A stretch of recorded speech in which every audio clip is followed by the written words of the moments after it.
Well, good morning, Walleye Wisdom Watchers. This is Gary Speicher reporting from the NPAA Conference up in Bloomington, Minnesota. It's our second day, and we started our day with Rochelle Chouinard, who is the marketing representative for Navionics.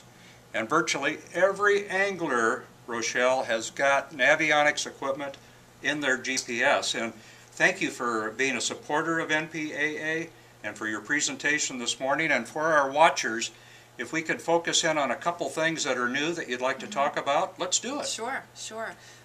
We had a full house this morning for the seminar, which was really fantastic. I was glad that everyone got up early and joined us because, well, you know, I kind of expected it with the fishing crowd because they're up at the crack of dawn anyhow to get out of the water. Sometimes, yeah. But what's new with Navionics is the opportunity to use it anytime, anywhere. Well, what do you mean by that? Well, traditionally you've bought a chip and used it in your plotter on your boat. Right. So in the winter, when you were ice fishing or there was bad weather, you couldn't go out. You'd have to go unscrew your plotter from your boat, bring it inside, power it up, and view the map there. You know, we've had a PC app called NavPlanner 2.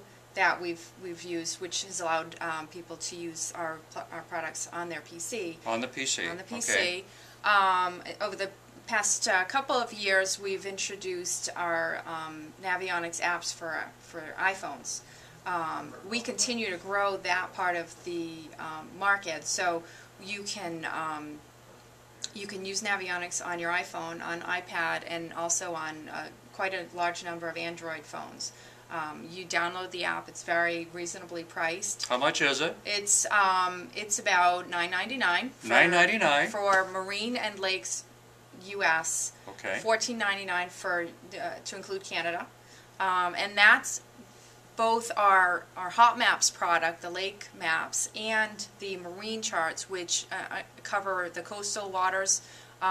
East, West Coast, Gulf, and the Great Lakes. So it's a fantastic deal. You're getting the same mapping as your chart, and you're able to on the iPhone and the iPad. You're able to interact with your map and add waypoints, create routes, and also share some information with a community layer.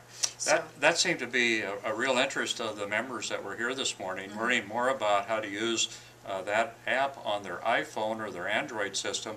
Folks, it's unbelievable the technology that's available to us today, and Navionics has stepped ahead with these applications on the iPhone. Where is it going to be 12 months from now, Rochelle? Well, we continue to listen to our users and make changes. There's been suggestions to adapt the community layer so people have more options. Right now you turn it on or turn it off. When it's off, you see the Navionics mapping. When it's on, you see all of the information that other users have shared. So the expectation is that information will grow exponentially as people start adding their information. Boat landings, bait shops, marinas, hazards. Those are really important things that you want to share. You don't want to keep that type of stuff to yourself. So, yeah, and there are some things that we heard this morning from Tommy Scarless about how he is able to use the mobile app when somebody walks up and wants to tell him about their favorite fishing spot. He said he could go right to the map and let that person just point to the spot on the spot. So information gathering is really a key for these tournament fishermen, and I think you've made it a lot easier for us to find that information and use it. Absolutely.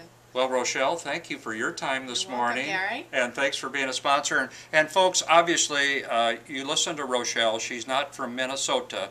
She's actually a Boston girl, so you got that out east stuff. So I remember my first trip to Boston, and Rochelle, I went to 501 Boylston Street, and I remember the person that brought me in said, "I'm going to park the car." Absolutely. Is that how you talk out there? Wicked.